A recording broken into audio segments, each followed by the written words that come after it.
Hi there, my name is Dawn and welcome to my studio. This is installment number 27 of a 31-day vlogging challenge for doing belly dance makeup. I started this in July of 2016 and I'm rolling through into August because, life happens. Today I'm going to be focusing on very affordable makeup. One of my mandates for this challenge was to use products that could be easily and affordably had in a drugstore, a big box store like Target or Kmart, and from online makeup companies. So without further ado, I'm going to go and put on my first layer of makeup, all my complexion products, and the base layer of eyeshadow, and then I'll come back and I'll talk to you about the cost. So one of the difficulties of making videos is that you occasionally make mistakes, and this is a big one. So I'm shooting into my iPhone 6 looking at the camera. I can't easily see the symbol that says whether I'm recording or not.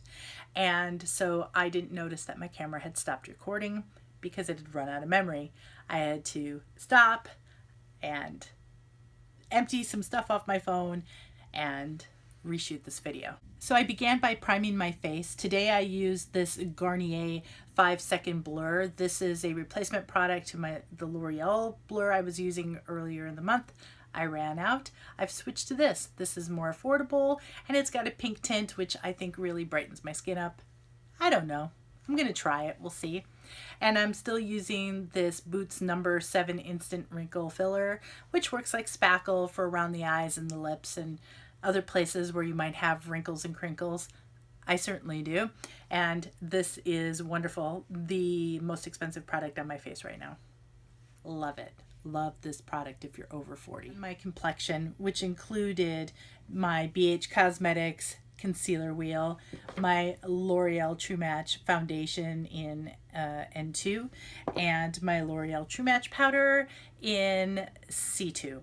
I used these three products all over my face to get this complexion. I then put on my eyeshadow cream base. These are the LA Girl Pearl Primer Sticks. They're $4 each. They're very affordable and they last very well. I have deep set hooded eyes. I always start with a cream base that I then put powder over. This helps it stick and it helps to withstand the friction of my eyelids because my eyes are both hooded and deep set. I set up in the missing video that I was going to an event and I was putting on a black base and then adding my color cosmetics at the end when I got to the dance event. For my black base, I used the Wet n Wild Tunnel Vision. What can I say? Palette just really works well. So I use this palette. I'm going to open it up. I use this white on the from the inner corner up to the upper brow bone. I used this slightly lighter gray through the center of my lid. I used this deeper gray and a little bit of the sparkly black out in the corner, and then this powder, this really, really intense black right along the edge of my eyelash. The plan is to go to the event wearing a face with black and white and gray eyeshadow. I did my eyeliner. I put on my lashes. These lashes, Wet n Wild, never again. I was completely made up. I get to the dressing room. I evaluate the situation. I decide which color costume I'm going to wear. Is it going to be blue? Is it going to be burgundy? Is it going to be black? You'll see in the next segment. I've gotten to my event and I've decided to wear my burgundy costume. So I'm in the process of converting my eyeshadow to a brown, a warm brown that will go with my burgundy toned suit pretty well. And what I'm doing is I'm using a small dollar elf domed brush and I am blending in from my crease up on the outer edge of my eye.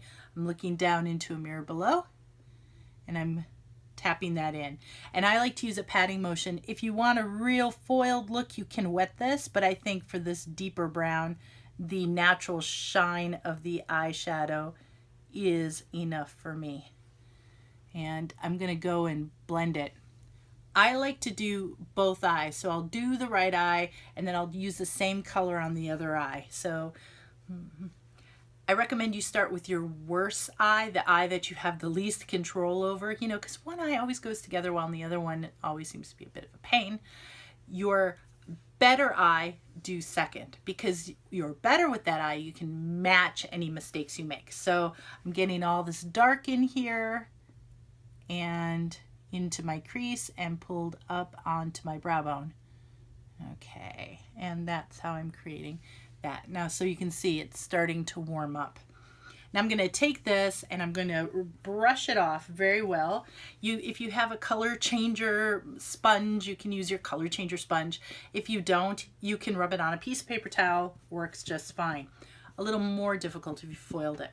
Now, because this is a burgundy look, I'm going to go in with this gold here, and I'm going to put that on my lid. And again, I'm using a patting motion. If I want it to be seriously gold, again, as I have mentioned, I would foil this. But let me tell you, this gold eyeshadow is crazy pigmented and very rich. So foiling it isn't necessary in my book. And of course, if you're getting ready to go on stage and you have a few minutes to do this, you're going to be doing this in a hustly, bustly room where you may not have access to water. I like to carry a tiny little spray bottle with me of my own hydration fluid, and I like to use that to foil my eyeshadows.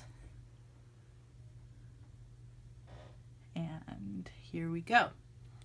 So this is gold into brown, and I'm going to go all the way into the corner with the gold, patting it in using a patting motion. Pat, pat, pat. There we go. So now that I've got that on, you see I'm having to come up here. Sorry, I'm blocking you with my wrist. Some things are just hard to photograph, videotape, and I do not have, this is video 27. This is how good it's, this is how far I've come in 27 days. All right, and so then I'm going to come in with the same brush, because again, I'm backstage. I want minimum muss and fuss. I'm going to come in to this, and I'm going to take this slightly warmer highlight here, this highlight shade, and I'm going to put it into the corner of my eye, bringing it slightly down, and into the corner of this eye, patting it, and bringing it slightly down. So this is the highlight color. I'm going to go just a little bit under my lower lash line. I've smoked it out a little bit below with black. That's what I walked in with, but now I'm adding the shine. If I had chosen to do the black and white look, I would be using this bright creamy white. But since I'm going for the rustier, warmer colors, I'm using this. Now I'm going over the top, just under my eyebrows, and I'm going to add this. And I'm going to use it as my blending color, bringing it down onto the dark and onto the gold, wiping it off, and then doing the other side. Now, this is a big palette to carry around with you, and obviously mine broke. My plan for this palette is to pop these pans out of here and carry them in a tin, in a magnetized tin, sort of like a Z palette. And I'm going to take the colors I really want. Just want to touch up the black. I want to touch up the brown one more time. Just go in to make sure that the color is rich and that you can see it. And I'm going to call my look done. Yes, and that's it. On my cheeks today, I used the Makeup Revolution Sugar and Spice palette, and I used this color here and this color here. I think they consider these sculpting colors, but I used them on my cheeks as blush, and then I topped it with this a little bit shinier color here and here just along the edge. I used one product on my eyebrows today. It's the Colourpop pencil in black and brownish, and this pencil, what a find. I discovered it this month during this project, and I love this. This is wonderful. And only $5. Wonderful, and only $5. On my lips today, I used Colourpop products. I used a lip liner and lippy stick in the color Juju Rouge to create this color lip, which I think is very dark and deep and rich rather than a bright red. I like wearing deeper reds when I'm further away from my audience because it's a higher contrast with my skin and is more visible from a distance. Mascara, I always put mascara on before my false eyelashes, and of course these are these kind of horrific Wet and Wild eyelashes, 99 cents. I mean, this is definitely a case of where you get what you pay for. I wouldn't recommend them. They're not very comfortable. The lash band is very thick, and they have they don't want to curve easily. And so no amount of preparation has really made these comfortable to wear. And this one is giving me grief. This one right here. And so here is a close-up of my look. Now I know that my right eye has a janky eyelash, and I'm gonna push it into submission. I'm gonna have to take it off and reapply it. But this is my look for going out onto the stage to perform. All of these makeup products on my face today would cost a total of, let me make sure I got this right, got it written down, $154. Rounded up to 154. However, I actually paid $72.81. So this particular look would set you back the cost of a costume. But I want you to take into consideration a few things. The first is that you don't ever really go out and buy an entire face of makeup all at once. I mean, you might, you know, if you have to and you need to. You also may not need to wear every single layer that I have. I spend a lot of time and money on the priming level. And so my primer for my face and my primer for my eyes add to the cost. I also use quite a bit of eye products because I really believe that eyes, the windows of the soul, should be really emphasized for dance. And so the bulk of the cost really are in the complexion products and the eye products. And I want you to remember that when you are buying powder products, they can last 2, 3, 4 years.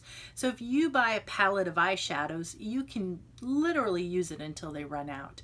Whereas mascaras and things that are closer to the eye really have a lifespan of 3 to 6 months.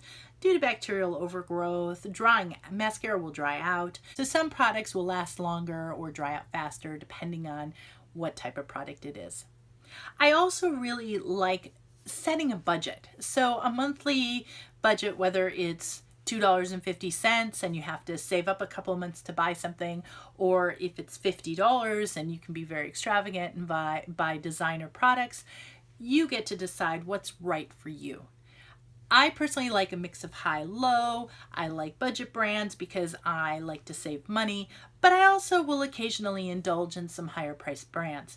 Right now on my face, I'm pretty happy with everything except the eyelashes.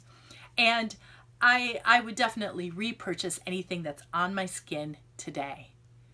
I have included a list of all the products that make up this face, including things I may not have mentioned in this video, below. And so you can see what the price breakdown is. And I'd like you to take a moment and think about how much your appearance is worth to you when you're on stage. Because you might be videotaped, you might be photographed, you might want to just simply look beautiful. So why not spend some time and energy learning good makeup application techniques and put together a core group of essential makeup items for your look. I want to thank you for joining me. It is day 27 of my 31 days. If you have seen all of my videos up until now, thank you very much. If you haven't, I will include a list below with all of the videos on it. I also have links to some blog posts that I've made throughout this challenge that I will include as well. And of course, you can follow me on social networks if you want to hear more about my writing projects and other crazy things that I'm doing, sewing, writing, traveling. Come and join me. If you liked this video and you thought it was interesting, informative, or entertaining, please thumbs it up and be sure to subscribe. I've got a few more days left of this challenge, and then after that I'm going to be switching back to what is my favorite thing in the whole world, making costumes. So there are costuming tutorials coming in the near future, and in the meantime I hope you have a great evening, and I'll see you tomorrow with another belly dance look.